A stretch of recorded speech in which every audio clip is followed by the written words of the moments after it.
My name is Ishan Tariq and I am a student of Dr. Abdul Qadir Khan Institute of Technology, Miawali.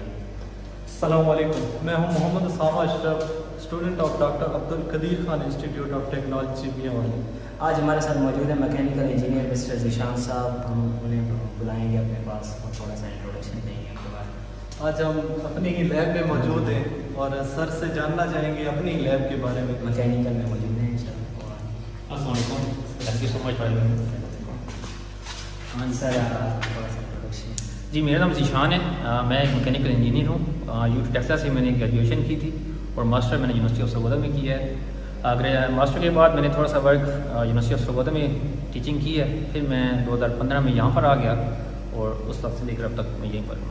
Thank you sir. Sir mechanical engineering क्या चीज़ है? Basically यार, अगर mechanical engineering को मैं एक line में define करूँ, mechanical engineering deal करती है डिज़ाइन को, कंस्ट्रक्शन को, यूज़ ऑफ मशीन को।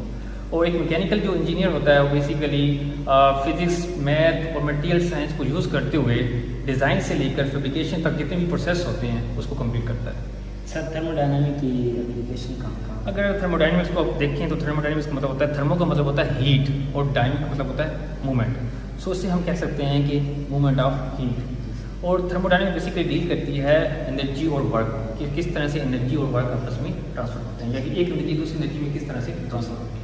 सर हमारे पास जो ऑपरेटर्स मौजूद हैं लैब में, उनका इंट्रोडक्शन हमें दे दें। बिल्कुल, थर्मोडायनामिक्स की बहुत सारी एप्लीकेशंस हैं, जिसमें हमारे पास आईसी इंजन भी आते हैं, हमारे पास रेफ्रिजरेशन सिस्टम भी आते हैं, मुख्तलिफ तरह के।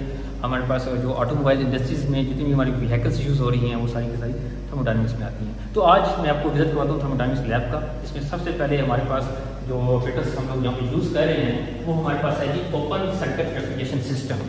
बेसिकली सेकंड लैब अगर आप देखते हैं तो उसमें थर्मोडायनामिक्स की एप्लीकेशन सारी यहाँ उसको फॉलो करते हैं। इसमें बेसिकली हम स्टूडेंट्स ये देखते हैं कि एक ओपन सर्किट है रेफ्रिजरेशन का, जिसमें कंप्रेसर भी आपको नज़र आ रहा है, कंडेंसर भी आपको नज़र आ रहा है, आपके पास जो वेटर्स है वो भी नज़र आ रही हैं। इस हवाले से जितनी भी टेम्परेचर रेंज है, किस किस तरह से टेम्परेचर चेंज हो रहा है, वो सारा के सारा यहाँ पर डिस्कस होता है। अगर आप नेक्स्ट ऑपरेटर की बात करें, इसे हम कहते हैं वेपर ऑब्जर्प्शन साइकिल।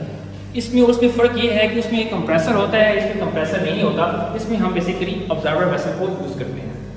और तीसरा ऑपरेटर जो हमारे पास यहाँ पर पड़ा हुआ है उसको कहते हैं वर्टिक्स ट्यूब रेफ्रिजरेशन। इसके अंदर भी बेसिकली वही प्रिंसिपल्स हैं और इसके अंदर हमारे पास जो कंडेंसर होता है वो basically dry type condenser use किया जाता है।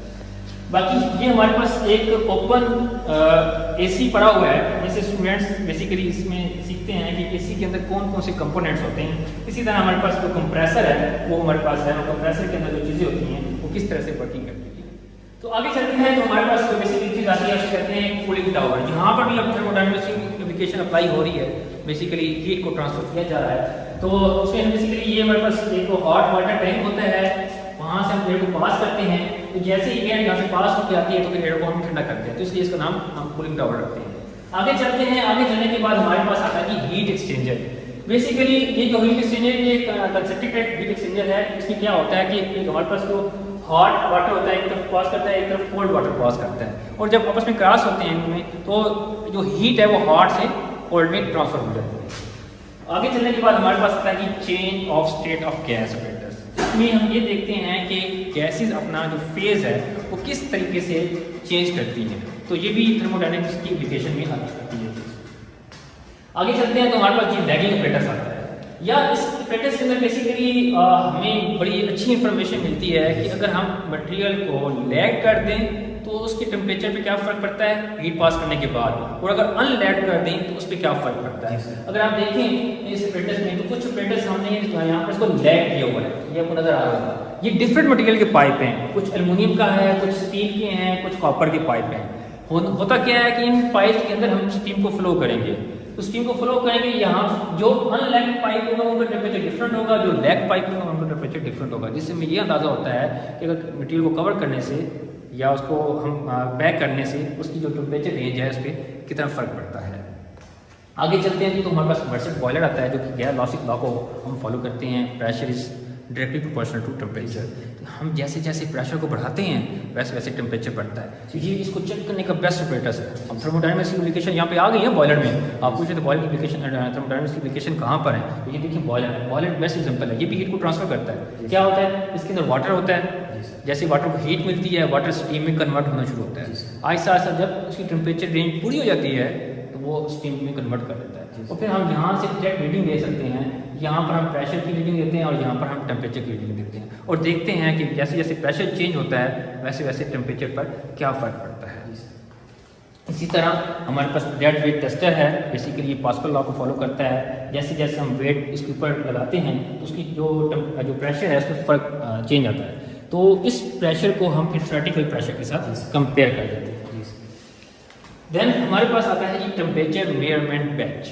इसके अंदर बेसिकली हम जितनी भी फर्नेसेस होती हैं उसका जो टेम्परेचर बहुत ज़्यादा होता है उनको हम फिर मेजर करने के लिए इस तरह के टेम्परेचर बेंच डिवाइसेस यूज़ करते हैं, और बेसिकली इसमें थर्मोकपल के प्रिंसिपल भी ये काम करता है। तो हायर टेम्परेचर रेंज को मेजर करने के लिए हम सर यहाँ पे ना DA के स्टूडेंट्स को कौन कौन से प्रैक्टिकल करवाए? बिल्कुल, DA के स्टूडेंट्स में अगर आप कोर्स ऑफ प्लान को देखें उसके अंदर आप लोग इंजन की जितनी भी साइकिल्स पढ़ते हैं, जितनी भी ऑटो साइकिल हो गया, डीजल साइकिल हो गया, ठीक है, स्टिलिंग साइकिल्स हो गई, वो सारे के सारे साइकिल्स हमारे पास इंजन लैब में मौजूद हैं। आप जो DA का स्टूडेंट है वो उनको एक तो थ्योरेटिकल साइकिल को देखता है, फिर वो प्रैक्टिकल चीज़ों को देखता है और उसको इम्प्लीमेंट करने की कोशिश करता है। और दूसरी एप्लीकेशन जैसा कि मैंने आपको बताया रेफ्रिजरेशन, तो रेफ्रिजरेशन साइकिल आपको ऊपर नज़र आ रही है। अगर बच्चा DA का स्टूडेंट्स यहाँ जब सीखता है इस चीज़ को ओपन अपनी नेक ऐसे देखता है इन चीज़ों को, तो जैसे वो फील्ड में जाएगा तो HVAC system, heat ventilation air condition, hard welding भी होती है, हार्ड वेल्डिंग की इम्प्लीमेंटेशन होती है।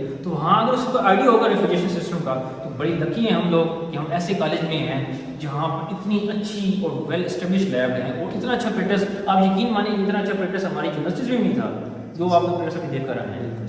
सर थर्मोडायनेमिक्स में फील्ड की क्या है? ये फील्ड में मैंने आपको बताया कि वो HVAC फील्ड है, हीट वेंटिलेशन एयर कंडीशनिंग, उसके अंदर थर्मोडायनेमिक्स की एप्लीकेशंस हैं। आप गाड़ी चलाते हैं, व्हीकल चलाते हैं, तो उसके अंदर थर्मोडायनेमिक्स की एप्लीकेशंस हैं। तो वो बेतहाशा इसकी एप्लीकेशन है जहाँ पर आप लोग उसमें वर्किंग कर सकते हैं। जी सर DA का स्टूडेंट जब यहाँ से मैकेनिकल करके जाता है तो उसमें उसकी फील्ड में क्या अहमियत होती है, क्या अपॉर्चुनिटी कहाँ पर जॉब कर सकता है इसका? जी बिल्कुल, जो DA का स्टूडेंट्स यहाँ से जब प्रैक्टिकल सीख कर जाता है तो जैसी फील्ड में जाएगा तो उसे हाउ नाउ इतनी होगी कि यार ये चीज़ें जो मैंने प्रैक्टिकल वहाँ पर की हैं अब मैं इनको रियल लाइफ में किस तरह से यूज़ कर सकता हूँ। जैसा कि मैं आपको एग्जांपल देता हूँ, आपके पास मोटरसाइकिल है, अगर आपके पास मोटरसाइकिल के अंदर कार्बोरेटर है तो हमारी लैब के अंदर कार्बोरेटर पड़ा हुआ है। अब कार्बोरेटर का क्या काम होता है, हवा और पेट्रोल को मिक्स करना।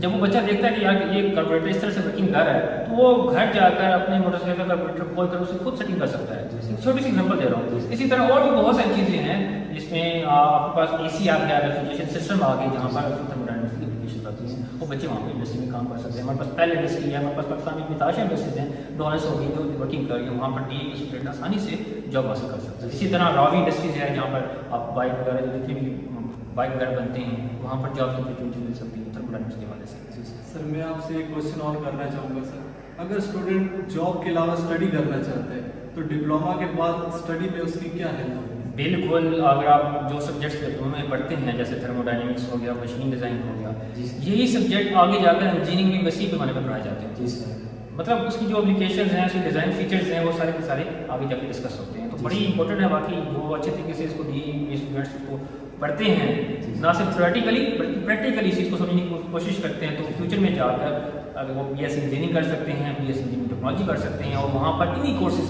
से वास्ता पड़ता है। इसके अलावा आप जितनी भी एटॉमिक एनर्जी के टेस्ट वगैरह देंगे उसके अंदर भी मोस्टली थर्मोडायनेमिक्स के हवाले से, मशीन डिज़ाइन के हवाले से क्वेश्चन होते हैं। तो ये दायरा टीचर की थ्योरेटिकली भी आपको माशाल्लाह बड़े अच्छी तरीके से कन्वे करते हैं, फिर प्रैक्टिकली आपको इंशाअल्लाह मज़ीद इसको हम डेवलप करने की कोशिश कर रहे हैं, मज़ीद ऑपरेटर्स हम लाने की कोशिश कर रहे हैं, जैसे कि रनकाइन साइकिल है वो इंशाअल्लाह फ्यूचर में वर्किंग कर रहे हैं ताकि हमारे बच्चे जैसे यहाँ से निकलें तो उनके पास इतना नॉलेज हो कि वो प्रैक्टिकली और थ्योरेटिकली को कंपेयर भी कर सकें और फील्ड में जब जाएँ तो उनको अंदाज़ा हो कि बाकी किसी अच्छे इंस्टीट्यूट से वो पढ़ कर रहे हैं इंशाअल्लाह।